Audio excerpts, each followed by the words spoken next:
오늘 들어오시면서 여기 오른쪽이나 왼쪽에 스티커, 빨간 스티커를 붙인 분들은 우리 교회 오늘 처음 오신 분들입니다. 혹시라도 주변에 이 스티커가 붙여 있는 분들은 처음 오신 분들인 줄 알고 여러분들이 상냥하게 친절하게 대해 주시기 바랍니다. 우리 그런 차원에서 한번 앞뒤 좌우 옆 사람에게 한번 인사 나누시기 바랍니다. 만나서 반갑습니다. 나 오늘 처음 나왔습니다. 저 오늘 처음 나왔습니다. 잘 부탁드립니다. 예, 처음 오신 분들 보이시죠? 예, 잘 여러분들이 영접해 주시기 바랍니다. 어떤 사람이 길을 가다가 숲에서 뛰어나오는 이 사자를 만났습니다. 갑자기 그냥 막 사자가 꽝 나오니까 깜짝 놀랐어요. 갑자기 피할 길이 없자 젊은이는 옆에 있던 우물을 발견하고 우물 벽에서 자라고 있는 이 칡넝쿨을 간신히 잡고 우물 안으로 안전하게 피할 수가 있었습니다. 우물 중간쯤에 매달려 아래를 보니까는 우물이 다행히 말라 있었어요. 다행이다 싶었는데 웬걸 마른 우물 바닥에 독사가 막 우글우글 거리는 것입니다. 위에는 사자가 으르렁거리고 아래는 독사가 우글거리고 이 절박한 상황에서 가는 칡넝쿨에 의지하여서 젊은이가 매달려 있는데 한참을 그렇게 있는데 어디선가 사각사각 뭐 이런 소리가 나는 것입니다. 가만히 보니까 우물벽 이 틈새에서 번갈아서 흰지와 검은지가 왔다 갔다 하면서 이 청년이 갠신히 매달려 있는 이 칡넝쿨을 갉아먹고 있었습니다. 톨스토이는 이것을 인생이라고 정의했습니다. 톨스토이는 그의 책 인생이란 무엇인가의 책에서 이 흰지와 검은지를 낮과 밤이라 이렇게 상징했습니다. 인생이란 무엇입니까? 인생이란 무엇이라고요? 톨스토이는 언제 끊어질지 모르는 절박한 상황에서 가는 칡넝쿨의 의지에 매달려 있는 상황, 그것이 인생이라 이렇게 말했습니다. 그런데 이 이야기는 여기서 끝나지 않습니다. 이 절박한 상황에 처한 사람이 눈을 들어 하늘을 보니까, 우물에서 눈을 들어 하늘을 보니까 우물 곁에 큰 나무가, 가지가 아주 울창한 나무가 이제 가지만 보이는 것이에요.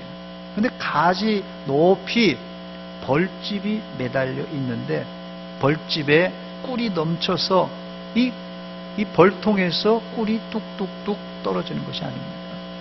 제가 지난주에 캄보디아에 방문하고 선교지에 방문하고 갔다 왔는데요. 전 가서 처음 알았습니다. 나무에서 따는 꿀이 특별히 있다며요. 그 이름이 뭐죠? 목청꿀이라고 하더라고요. 일반 꿀보다도 몇 배 더 비싸다고 합니다. 이 젊은이는 나무에서 떨어지는 이 목청꿀을 받아 먹으면서 달다 연발을 합니다.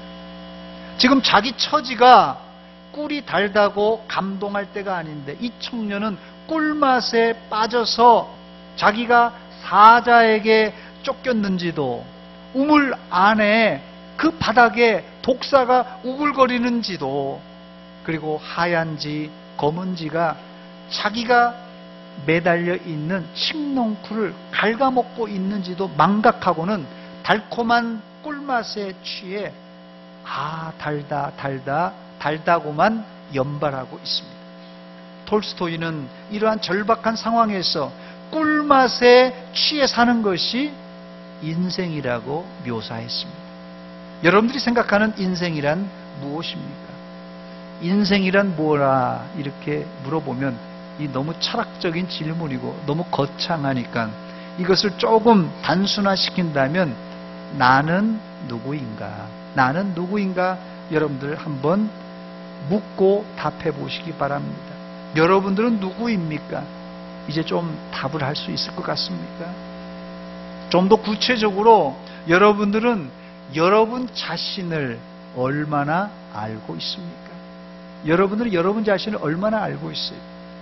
60이 넘은 딸이 90이신 어머니가 요양병원에 90인 어머니를 요양병원에 모셔놓고 일주일에 한 번씩 찾아갑니다. 그런데 어느 날은 요양병원에 찾아갈 마음이 안 생긴다는 거예요. 이 딸이. 사정을 물어보니까 이 어머니한테 일주일에 한 번 가면 어머니가 자기한테 이렇게 묻는다고 합니다. 댁은 누구시오? 아줌마 누구야? 그리고 엉뚱한 이름을 자기한테 갖다 붙인다고 합니다. 치매에 걸려서 그런 것이죠. 치매에 걸리면 자기가 몇 살인지 자기가 누구인지 모릅니다. 참 안타깝죠. 만약 여러분들이 치매에 걸리지 않았다면 여러분들이 누구인지를 알고 있을 텐데 여러분들은 진짜 누구입니까? 제가 몇 가지 질문을 준비했습니다. 다른 질문이 아니라 여러분에 관한 질문입니다. 여러분들에 관한 질문이에요. 여러분들이 한번 맞춰보시기 바랍니다. 첫 번째 질문 나갑니다. 총 5가지 질문입니다. 1번, 내 머리카락은 총 몇 개인가? 옆집 아줌마 머리카락이 아니라 내 머리카락이에요. 빨리 씌워보세요. 몇 개입니까, 여러분? 2번입니다. 내 발톱은 하루에 몇 미리 자라는가? 어젯밤에 여러분 발톱이 몇 미리 자랐습니까? 자라고 있는데도 모르죠. 3번입니다. 내 췌장은 어디 붙어 있고 그 크기와 무게는 얼마인가? 4번입니다. 내 피 속에 있는 적혈구, 백혈구 숫자는 모두 몇 개인가? 마지막 질문, 더 심각합니다. 나는 언제쯤 죽을 것인가? 1, 2, 3, 4번, 5번 5가지 질문, 뭐 너의 얘기하는 게 아니라 내 얘기하는 것이에요. 내 머리카락 얘기하는 것이고 내 췌장 얘기하는 것이고 내 발톱 이야기하는 것입니다. 1, 2, 3, 4, 5번 중에 한 가지라도 정확하게 알고 있는 분들은 이 자리에 없을 것입니다. 이 말은 내가 나를 잘 알고 있다고 생각하지만 내 몸에 암덩어리가 생기고 있는데도 인간은 모릅니다. 내 머리카락이, 내 손톱 발톱이 자라고 있는지조차도 인식하지 못합니다. 더 끔찍한 것은 내가 언제 죽을지도 모르곤 인간들은 꿀만 빨고 살아가고 있다는 사실입니다. 그래서 저는 오늘 나를 모르는 사람들을 위해서 나보다도 나를 더 잘 아시는 분을 소개하기를 원합니다. 나보다도 나를 더 잘 아시는 분이 계시네. 바로 나를 창조하신 하나님이십니다. 저도 운전을 합니다만은 이 자동차 운전을 매일 하고 다니지만 자동차 내부가 어떻게 생겼는지 잘 모릅니다. 여기 주부들은 요즘은 뭐 불 떼서 밥하는지 거의 없고 거기다가 전기밥솥을 씁니다. 전기밥솥으로 매일 밥을 해 먹으면서도 전기밥솥의 내부가 어떻게 생겼는지 잘 모릅니다. 또 우리가 매일같이 밥을 먹고 반찬을 먹고 살지만 그 음식이 어떻게 내 안에서 소화되는지도 모릅니다. 평생 밥을 먹고 살았는데도 어떻게 소화되는지 생각조차도 해보지 않습니다. 왜 그렇습니까? 하나님이 창조하실 때 처음부터 소화가 잘 되게 인간을 창조하셨기 때문에 하나님을 믿고 걱정하지 않고 야 이거 밥 먹으면 소화될까 안 될까 걱정하지 않고 그냥 뭐 입맛 땡기는 대로 먹습니다. 소화는 알아서 시켜주니까요. 그렇습니다. 하나님은 우리를 창조하셨기 때문에 우리가 음식물을 어떻게 소화시키는지, 밥을 안 먹으면 왜 배에서 꼬르륵 소리가 나는지, 또 우리가 밤에는 왜 잠을 자야만 하는지 하나님께서는 다 알고 계십니다. 그렇습니다. 우리 하나님은 나보다도 나를 더 잘 알고 계시기 때문에 그분을 우리가 신뢰하고 믿을만 한 것입니다. 오늘 처음 나오신 분들은 이 하나님을 소개받고 하나님을 나의 창조주로, 나의 보호자로, 아니 나의 아버지로 믿으시기를 축원합니다. 하나님을 아버지로 섬기기만 하면 우리가 이제부터 내 머리카락이 몇 개인지 셀 필요가 없고 걱정할 필요 없습니다. 왜냐하면 아버지가 다 세고 계시고 다 알고 계시기 때문에 그렇습니다. 인간은 스스로 똑똑한 척하지만 나 자신도 나를 전혀 모르고 살 때가 많습니다. 그런데 문제는 인간은 기계도 그렇지 않습니까? 인간도 오래 살다 보면 낡고 고장나고 큰 병에 들어서 죽음에 이르게 됩니다. 미안하지만 여기 나오신 분들은 아마 100년 지나면 이 자리에 계실 분 한 사람도 없을 것입니다. 요즘은 이제 평균 연령이 높아져서 100수 이상 하신다고 그래도 100살 이상은 살 수 있어도 100년 후에 이 자리에 있는 분들은 극히 드물 것 같아요. 넉넉히 100년이지 이 자리에는 10년 안에 20년 안에 안 계실 분들도 있습니다. 옆 사람에게 한번 축복해 주시기 바랍니다. 오래오래 사세요.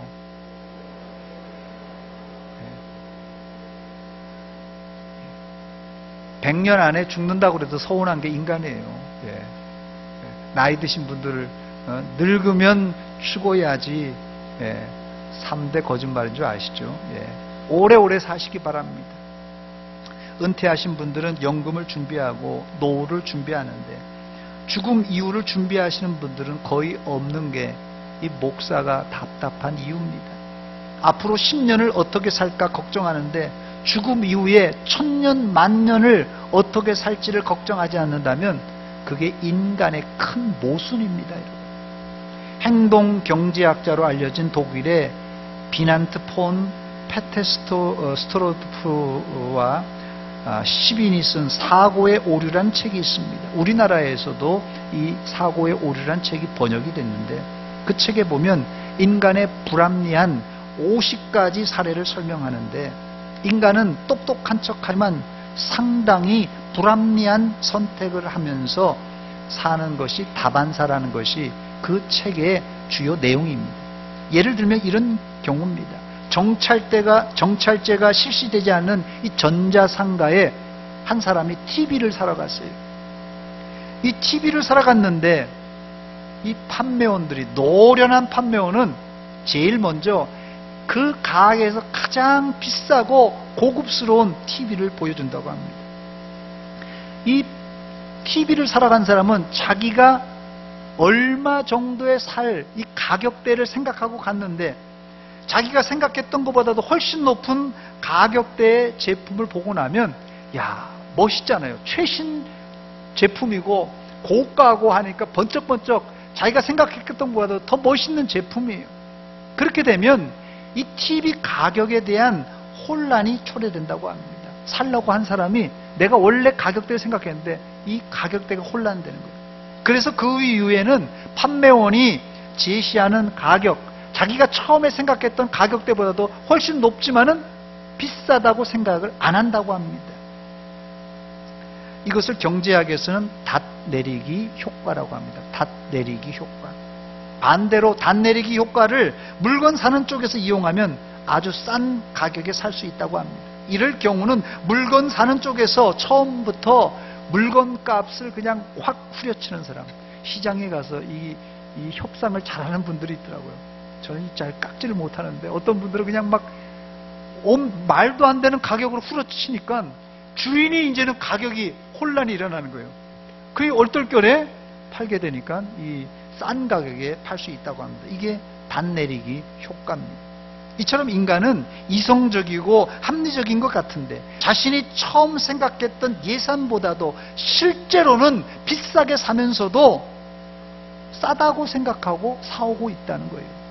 이게 누구라고요? 바로 인생의 모습입니다. 아니, 인생의 모습이 아니라 바로 우리의 모습, 내 모습입니다. 그렇습니다. 인간은 알다가도 모를 존재입니다.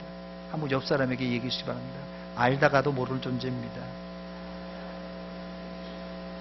인생은요, 알다가도 모를 존재예요. 똑똑한 척 하는데 이게 아니라는 거예요. 두 번째로, 그렇다면 성경은 인생을 누구라고 합니까? 성경은 나를 누구라고 말합니까? 본문 시편 144편 4절에 보면 인생을 이렇게 표현합니다. 우리 천천히 한번 스크린을 보시면서 한번 읽어보겠습니다. 시작. 사람은 헛것 같고 그의 날은 지나가는 그림자 같으니라. 아멘. 사람은 뭐 같다고요?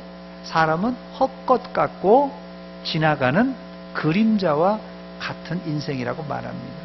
헛것과 지나가는 그림자는 손으로 잡으려고 해도 잡을 수 없고 잡히지도 않습니다. 말 그대로 인생은 헛것이고 그림자입니다. 영어 성경에 보니까 이 헛것을 breath라고 돼 있고요. 한숨이란 뜻입니다. 또 vapor라는 말을 쓰는데 수증기 혹은 안개 같은 존재란 뜻입니다. 사람이 뭐라고요? 두 숨도 아니고 한숨 인생이고 수증기 한 알갱이, 안개 한 알갱이 같은 존재입니다. 이것을 사람들은 고상하게 표현해서 인생 무상이라 이렇게 말합니다. 또 시편 62편 9절에는 인생을 이렇게 묘사합니다. 아 슬프도다 사람은 입김이며 인생도 속임수이니 저울에 달면 그들은 입김보다 가벼우리로다. 여기도 인생을 입김 혹은 속임수라고 했습니다. 인생은 아무것도 아닌 존재란 뜻입니다. 진짜 인생 별거 아닙니다. 옆 사람에게 말해주시기 바랍니다. 인생 별거 아닙니다. 진짜 인생 별거 아니더라고요. 예. 세 번째, 그런데 하나님은 그런 한숨과 수증기, 입김 같은 인생을 어떻게 대우해 주십니까? 본문 3절에 나와 있는데요. 여호와여 사람이 무엇이기에 주께서 그를 알아주시며 인생이 무엇이기에 그를 생각하시나이까. 하나님은 한숨과 수증기, 입김 같은 우리를 어떻게 해요? 알아주시고 생각하신다고 말씀합니다. 이번 대통령 선거에 아마 문재인 대통령을 찍으신 분들도 많을 겁니다. 그러나 문재인 대통령을 뽑아주었다고 문재인 대통령이 여러분들을 알아주고 여러분들에게 고맙다고 생각할까요? 어림없는 소리입니다. 문재인 대통령은 자기를 찍은 사람이 누구인지 이름도 얼굴도 모릅니다.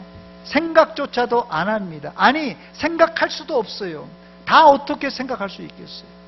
그러나 하나님은 지구상에 살고 있는 75억의 사람들, 제가 이 인터넷에서 찾아보니까 74억 얼마인데 거의 75억이 됐더라고요.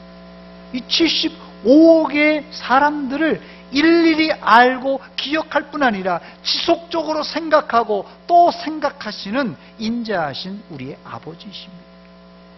이것은 하나님을 믿는 사람이나 안 믿는 사람, 하나님을 믿는 사람이나 안 믿는 사람이나 동일하게 상관하지 않고 하나님은 우리 인간들을 75억 명의 인간들을 일일이 알고 계시고 또 그 사람들을 상관하고 계신다는 것입니다. 여러분 놀랍지 않습니까? 어떻게 하나님이 한꺼번에 75억의 인구를 다 아시고 그들을 상관하시고 생각하시고 관심을 가져주십니까? 여러분 신기하지 않습니까? 그런데 여러분 그러니까 하나님이에요. 그러니까 하나님입니다. 그게 안 되면 하나님이 아니시죠. 오늘은 여러분들이 처음 오신 분들도 있는데 하나님은 오늘 이 자리에 여러분들이 오실 줄을 다 알고 계셨고 또 여러분들의 신상을 일일이 다 아시고 생각하시고 또 기억하시는 분이십니다. 그 하나님을 이제는 여러분들이 알아갈 차례입니다. 이 가을에 여러분들이 그 하나님을 곰곰이 생각하시고 알아가시기를 축원합니다. 네 번째로, 그런데 여러분들이 아셔야 할 것은 인생은 처음부터 무상한 존재는 아니었습니다. 사람이 처음 창조될 때 하나님은 사람을 피조물 중에 가장 멋지고 아름답게 창조하셨습니다. 그래서 인간을 만물의 영장이라고 부르는 이유가 여기에 있습니다. 하나님은 자신이 인간을 만들고 나서 인간을 보시면서 뭐라고 하냐면 보시기에 심히 좋았더라. 보시기에 심히 좋았더라 이렇게 말씀하시죠. 거기서 끝나지 않고 하나님은 자신이 창조하신 온 우주 만물을 인간에게 맡기시면서 이 모든 우주 만물을 다스리라고 통치권을 쥐어주십니다. 한마디로 인간은 아주 고귀한 존재로 창조하셨습니다. 옆 사람에게 말해주시기 바랍니다. 당신은 아주 고귀한 존재입니다. 예, 옆에 있는 분이 학력과 무슨 직업과 상관없이 인간이라는 이 한 가지 이유 때문이라도 가장 존귀하고 가장 귀한 존재라는 것입니다. 다섯 번째, 그렇다면 이렇게 아름답게 창조된 인생이 왜 한숨, 수증기, 입김 같은 파리 목숨이 된 것입니까? 그 이유를 성경은 죄 때문이라고 말씀합니다. 처음 사람 아담과 하와가 하나님의 말씀을 불순종하고 선악과를 따먹고 건방지게 하나님처럼 되려다가 사망, 죽음이 찾아온 것입니다. 창세기 2장 16절로 17절에 나온 말씀입니다. 여호와 하나님이 그 사람에게 명하여 이르되 동산 각종 나무의 열매는 내가 임의로 먹되 선악을 알게 하는 나무의 열매는 먹지 말라. 네가 먹는 날에는 반드시 정령 죽으리라 하시니라. 그런데 마귀는 하와의 귀에다 대고 야, 절대 죽지 않아. 따먹어. 맛있게 생겼잖아. 따먹어 하면서 계속 유혹하며 부추겼습니다. 결국 아담과 하와는 마귀의 유혹에 빠져서 선악과를 따먹고 사망에 이르게 된 것입니다. 최초의 인간 아담과 하와의 죄로 말미암아 불행히도 모든 인류에게는 원죄라는 것을 가지게 되었습니다.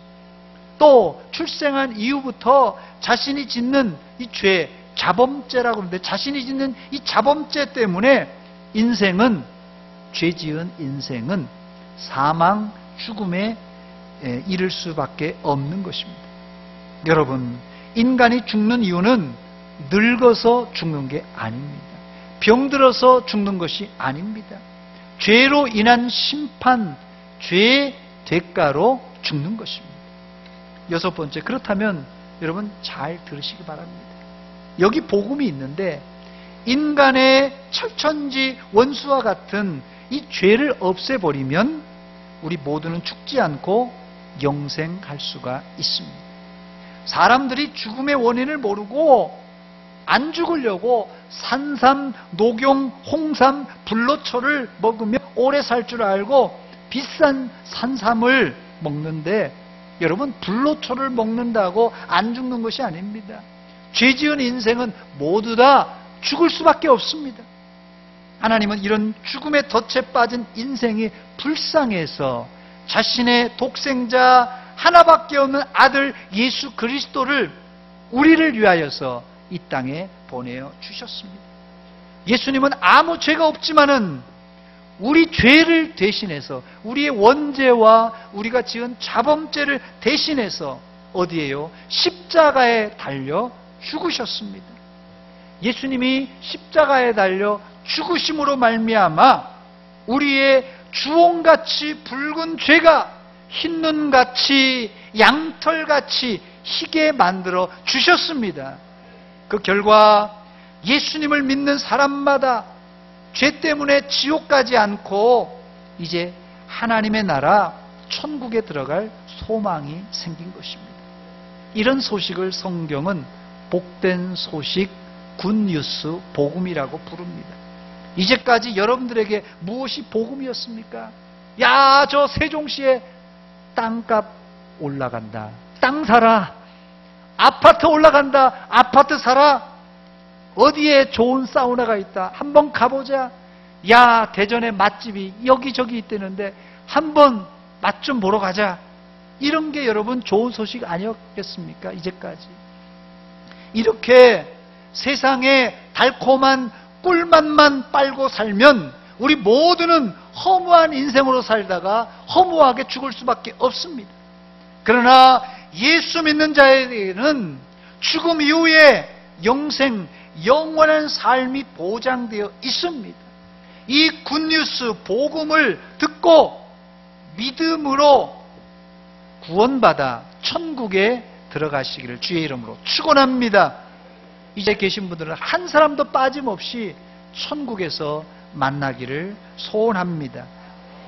여러분 옆 사람에게 얘기해 주시기 바랍니다. 천국에서 만납시다. 천국에서 만납시다. 끝으로 오늘 처음 오신 분들도 있고 그래서 제가 보너스로 오늘 특별히 비법을 하나 가르쳐 드리고 설교를 마치도록 하겠습니다. 여러분, 원숭이 잡는 법을 제가 가르쳐 드리겠습니다. 원숭이 잡는 법 제가 공짜로 가르쳐 드립니다. 아주 쉬워요. 원숭이 잡는 법을 여러분 이 비디오를 보면 알 수 있습니다. 자, 저기 아프리카의 부시맨이 저기 여기다 구멍을 저렇게 파더라고요. 나무로 구멍을 파고는 거기다가 이 씨앗을, 원숭이가 좋아하는 씨앗을 저기다가 자 밀어넣습니다. 그리고는 이 부시맨이 나무 뒤에 가만히 숨어 있는데 저 원숭이가요 IQ가 높습니다. 저 사람이 저기다가 구멍을 파더니 뭘 집었는데 저게 뭘까 궁금한 거예요. 저 호기심을 유발한 겁니다. 원숭이가 두리번두리번하니까 아무도 없어요. 자기밖에 없거든요. 야, 저기 뭐 맛있는 걸 감추었나 보다. 어슬렁 가서 거기를 확인해 봅니다. 구멍을 이제 들여다봐요. 가만히 들어보니까 야, 이게 자기가 좋아하는 게 씨앗이 들어있거든요. 한 움큼 찢습니다. 그리고는 그걸 그냥 빼려고 그래요. 주먹을 쥔 채로 빼려고 그래요. 이걸 주먹을 쥐니까 이게 구멍이 작아서 안 나오는 거예요. 지금 도대체 지금 빠질래도 안 나오는 거예요. 이때 부시맨이 가서 간단하게 원숭이를 잡습니다. 원숭이 잡는 법 쉽습니다. 그리고 나서는 지금 마지막에 잡히고 나서는 손을 탁 피니까 쏙 빠져나와요. 그때도 붙이고 있으면 부시맨도 못 빼줍니다. 근데 잡히고 나서는 포기하니까 쏙 빠져나와요. 원숭이 잡는 법 쉽습니다, 여러분. 제가 입관 예배 드릴 때, 장례식에 가서 입관 예배 드릴 때 꼭 드리는 말씀이 있는데, 공술의 공수거라는 말입니다. 공술의 공수거. 빈손으로 온 인생, 빈손으로 간다는 뜻입니다.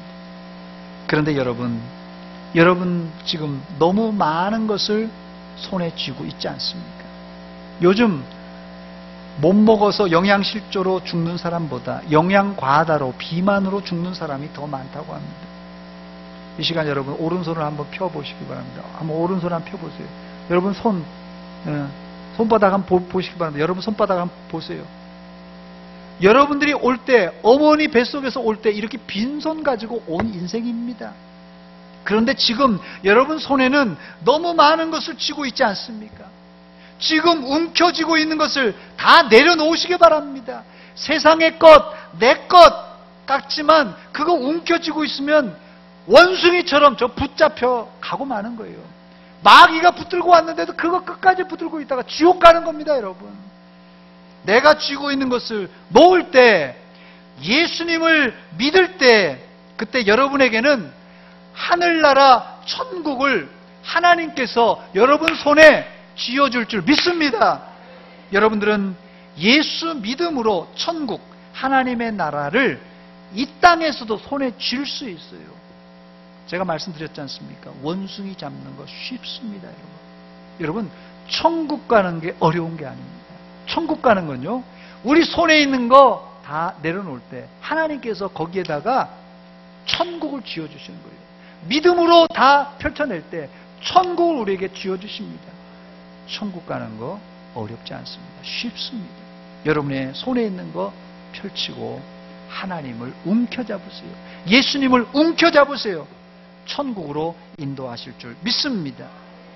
이 시간 같이 기도하겠습니다. 기도할 때 오늘 인생이란 무엇인가라는 설교를 들었습니다. 인생이란 무엇인가? 나는 누구인가? 세상 사람들은 내일 죽을지도 모레 죽을지도 모르지만 세상 꿀맛에 취해서 달다 하면서 언제 죽을지도 모르면서 그러다가 갑자기 꼴까닥 인생을 마감하는 사람들을 참 많이 봤습니다. 단 것은 입에 달지만은 몸에 좋지 않습니다. 쓴 것은 입에 쓰지만 몸에 좋은 법입니다. 예수 믿으라, 천국 가라, 지옥이 있다, 회개하라, 쓴소리입니다. 그러나 이 쓴소리 듣고 믿을 때 천국이 여러분 손에 쥐어질 것입니다. 이 시간 한번 조용한 목소리로 내 인생이란 무엇인가? 나는 누구인가? 나는 어디로 달려가고 있는가? 내가 쥐고 있는 것은 무엇인가? 천국이 없다면 세상 것을 내려놓고 천국을 예수 믿음으로 쥐고 가는 여러분이 되시기 바랍니다. 한 목소리로 같이 기도합니다. 하나님 아버지, 아버지, 아버지, 아버지, 하나님 아버지, 오 주여, 하나님 아버지, 하나님, 우리에게 귀한 인생 주셨는데 허무한 인생으로 살다가 세상 것을 쫓아가다가 하나님 알지 못하고 살아왔습니다. 이 시간 인생이란 무엇인가, 내가 누구인가, 하나님은 누구인가를 확실하게 알게 하시고 믿게 하시고 영원한 천국을 소유할 수 있도록 주여 도와주시옵소서. 주여 함께하여 주시옵소서. 아버지, 주의 집에 왔사오니 우리를 용서하여 주시고 영접하여 주시옵고 함께하여 주시옵소서.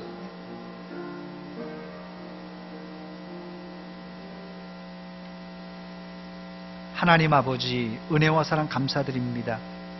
우리가 이 세상 살아왔지만, 내가 존재하지만 내가 누구인지도 모르고 살아왔습니다. 또 내가 어디로 가는지도 모르고 열심히 분주하게 살아왔습니다. 하나님, 우리 인생 길어야 70, 80, 오래 살아야 100수 하는데 그 인생 이후에 영원한 천국과 지옥이 갈라지는 것을 기억하고 이 기회에 예수 그리스도를 믿음으로 천국을 손에 잡는 믿음의 백성들 다 되게 하여 주시옵소서.